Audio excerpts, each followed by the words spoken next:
Lectura del Santo Evangelio según San Mateo.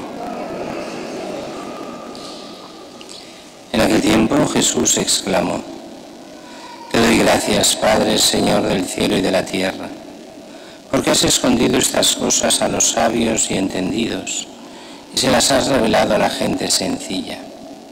Sí, Padre, así te ha parecido mejor. Todo me lo ha entregado mi Padre, y nadie conoce al Hijo más que el Padre, y nadie conoce al Padre sino el Hijo, y aquel a quien el Hijo se lo quiera revelar. Venid a mí todos los que estáis cansados y agobiados, yo os aliviaré. Cargad con mi yugo y aprended de mí, que soy manso y humilde de corazón, y encontraréis vuestro descanso. Porque mi yugo es llevadero y mi carga ligera. Palabra del Señor. Gloria a ti, Señor Jesús.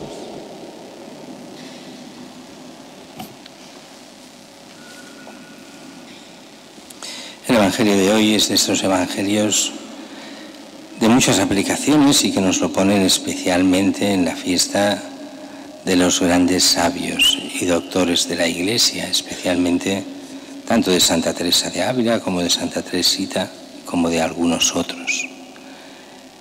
Te doy gracias, Señor del Padre, Señor del cielo y de la tierra, porque has escondido estas cosas a los sabios y entendidos, y se las has revelado a la gente sencilla. Y esto se cumple de generación en generación. Esto es así.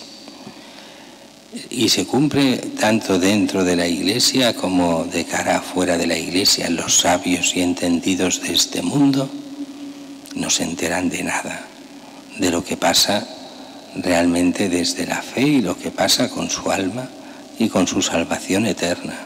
No se enteran. De lo importante, de lo que revela Dios, no se enteran. Y esto pasaba en tiempos de Jesús. A mí me hace muchísima gracia cuando la Virgen María va a encontrar a Elizabeth, a Isabel, y allí hablan entre ellas.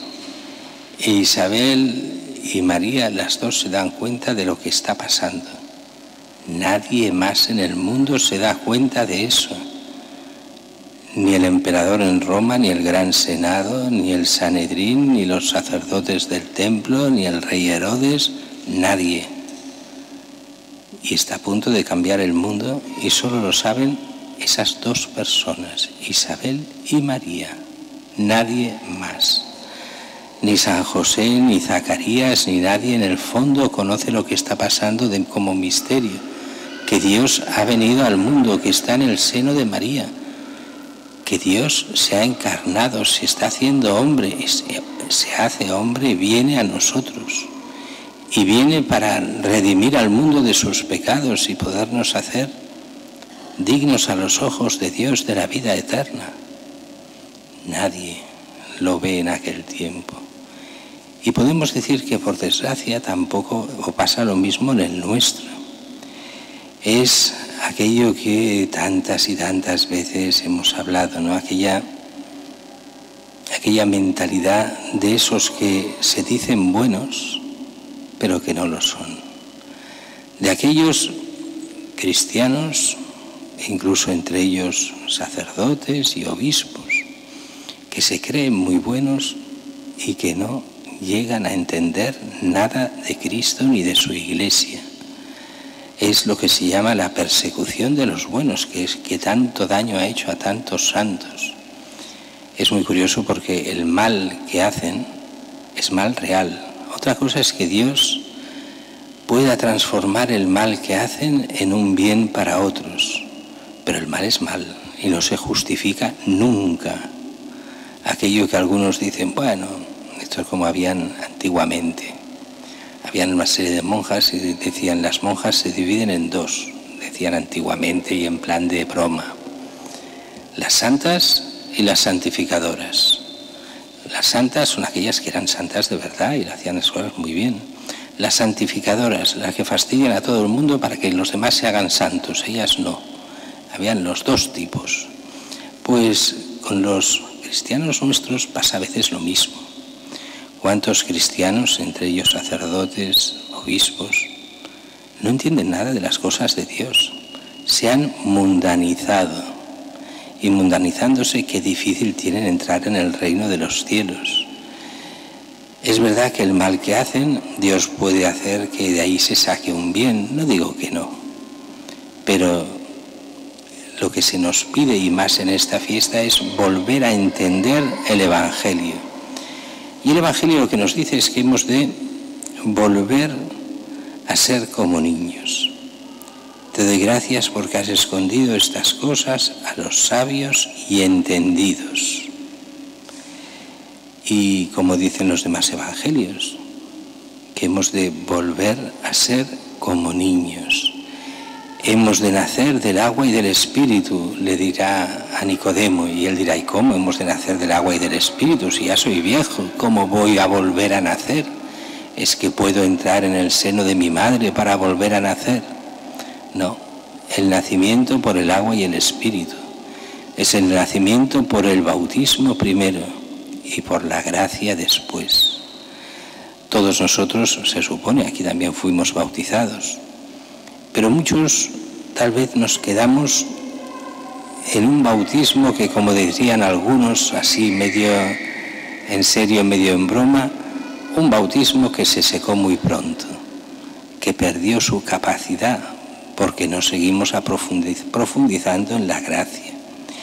¿Qué es lo que nos enseña el Evangelio? Hemos de volver a ser como niños. Pero ¿qué significaba ser niños en el mundo de Israel? El niño era aquel que carecía de derechos. Lo mantenían los padres, pero el niño callado. El niño podía hablar con sus padres, pero no llevar la contraria nunca, y menos en público. Sin embargo, el niño era muy querido por los padres, muchísimo. Pero el niño no era nadie hasta que empezaba a trabajar. Entonces, por allí los 10, 12, 14 años que empezaban a trabajar, más a los 10 y a los 9 que a los 12, entonces empezaban a ser alguien. Y aquellos que no tenían derechos, que tenían que obedecer en todo, aquellos que sabían que no eran nadie, y así lo suyo era colaborar para el bien con la familia, hacer el bien a todos. Eso era el ser niño, sabiendo que no tenías derechos, no como ahora, que los niños pequeños, bueno, tienen ya casi desde antes de nacer, los pueden matar, pero si no los matan, tienen muchos derechos. Es una de las contradicciones de nuestra sociedad. El niño no es nadie, lo puedes matar, pero si no lo matas, entonces tiene tantos derechos que es difícil hasta ser padre, porque cuesta mucho hoy en día. ¿Y cómo eran esos niños en la antigüedad? Pues eran eso, al servicio de la familia y la familia al servicio de ellos, pero ellos no eran, entre comillas, legalmente nadie. No se los mataba, faltaría más. No se les perjudicaba en nada, faltaría más. Se les hacía crecer lo más sanos y bien que se pudiese para la época, pero no habían derechos. El niño estaba al servicio de lo que dijeran los padres. Ahora bien, era una forma en que los hijos confiaban del todo en los padres. Había una confianza y una capacidad de querer muy grande. Y por eso ese cuarto mandamiento, honrar al padre y la madre, era fácil, porque era el reconocimiento de lo que los padres hacían por ti y tú después por los padres. Un reconocimiento que no era de justicia, era de amor, unos hacia otros. En el fondo, lo que Santa Teresita en el camino espiritual nos viene a decir es: hemos de volver a ser como niños, como nos dice Jesús tantas veces, a tener esa confianza ilimitada en nuestro Señor, en Jesucristo. Oh, pero es que yo ya la he perdido, claro. Es que no se nos dice que la hemos de mantener desde niños, sino que hemos de volver a tenerla. O es que el mundo de hoy nos hace desconfiados, cierto. Hoy cuesta mucho confiar en casi nadie porque el 99% de las veces nos llevamos desilusiones y grandes, ¿cierto? Pero ese es el camino de infancia espiritual. Ante Dios hacerse como un niño, saber que Dios no nos va a abandonar y lo quiere todo nuestro bien. Y nosotros, si caminamos como niños, Dios nos irá guiando en medio de su iglesia. Fácil, no, porque lo típico del adulto es querer controlar su destino, querer controlar el mundo que nos rodea, tener seguridades. Y el niño, la única seguridad que tiene es en su padre y en su madre. El cristiano, la única seguridad que del todo tiene es en Jesucristo. Y si queréis en la Virgen María como gran intercesora ante Cristo. Y sin embargo, Santa Teresita nos enseña eso, fiarnos de Dios del todo, no desconfiar nunca. A nosotros nos cuesta porque somos viejos espiritualmente, ya no somos niños. Y entonces cuando uno es viejo espiritualmente solo se fía de sí mismo, de sus capacidades, de lo que es capaz o no es capaz. Nosotros sabemos que no funciona así. El camino de infancia espiritual nos hace confiar en Dios en medio de todas las dificultades que puedan venir. Saber que incluso lo peor que nos pueda pasar se puede transformar en bien y aun siendo fruto de pecado, no siendo la voluntad de Dios, como aquí hay uno de los puntos que nos han de hacer pensar. Una cosa es la voluntad de Dios y otro es lo que te pasa. Y me explico. Tenemos la mala costumbre, malísima costumbre en muchos cristianos, de que cuando vienen desgracias, decir, es que era la voluntad de Dios. ¿Cómo que las desgracias son voluntad de Dios? Ni hablar. El mal es mal y no viene de Dios. Y eso lo hemos de tener en cuenta. Otra cosa es decir, de todo mal podemos sacar bien. Y Dios nos ofrece la posibilidad del mal sacar bien. Pero el mal es mal. El mal no es de Dios. ¿Que con eso podemos conseguir bienes mejores? Sí. ¿Que hay males que nos han hecho indirectamente mucho bien? Sin ninguna duda. Pero que eso venía de Dios. No, lo que viene de Dios es que tú sepas usar ese mal para convertirlo en bien. Que aproveches el mal que viene para sacarle todo el bien posible, para transformar en bien las desgracias y los males de este mundo. Pero el mal es mal, no que sea voluntad de Dios. Fijaros bien que cuando alguno sube de categoría en el trabajo, obtiene una cosa buena, el 90% de las veces dice, ves, es que me lo merecía, qué bien lo he hecho, qué bueno soy. Y si ve una desgracia, es la voluntad de Dios. Y el bien nunca es voluntad de Dios. El mal siempre es voluntad de Dios. Hacemos un Dios falso. Y eso quiere decir que no hemos aprendido el caminito de Santa Teresita, que es confiar plenamente en Él, darnos cuenta de que todo lo que nos pase, aparentemente para bien o a veces aparentemente para mal, es una oportunidad de Dios para que Dios vaya creciendo en nuestra vida, donde esa confianza hace que ciertos males ya no nos importen, sino que sean para nosotros excusa para hacer el bien. Es cierto que nuestro ego es muy grande y eso es un camino que cuesta mucho y que los males que me hacen cuesta perdonarlos. Que el mal que nos hacen, lo primero que nos vendría en la cabeza es la venganza.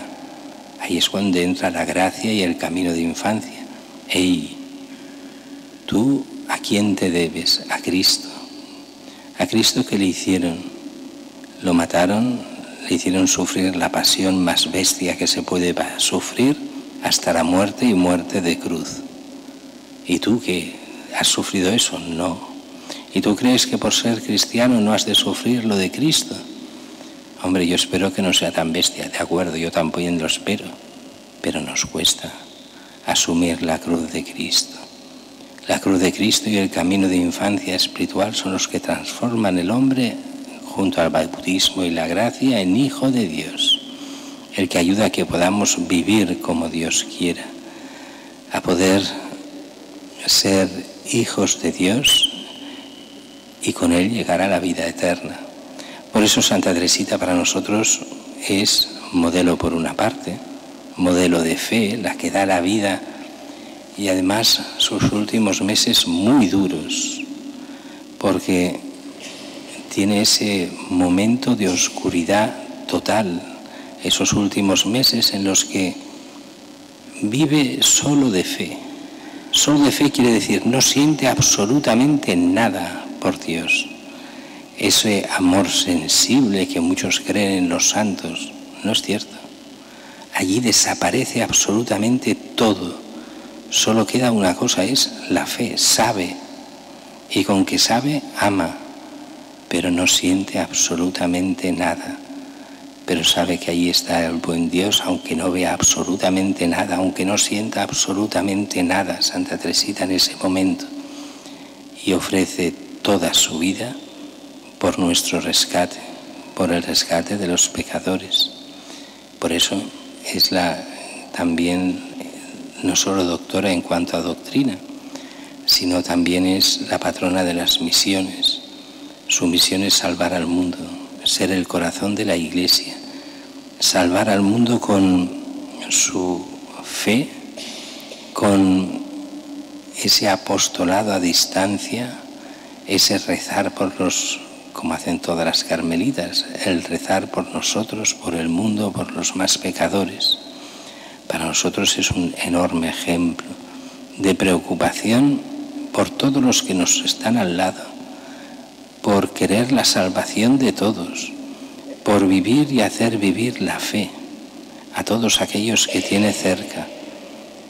Esperemos que nos ilumine, nos lance sus flores, o sea, aquellas gracias que necesitamos todos nosotros para vivir en cristiano bien, para poder animar a toda nuestra parroquia y nuestra iglesia y poder llegar todos a la vida eterna.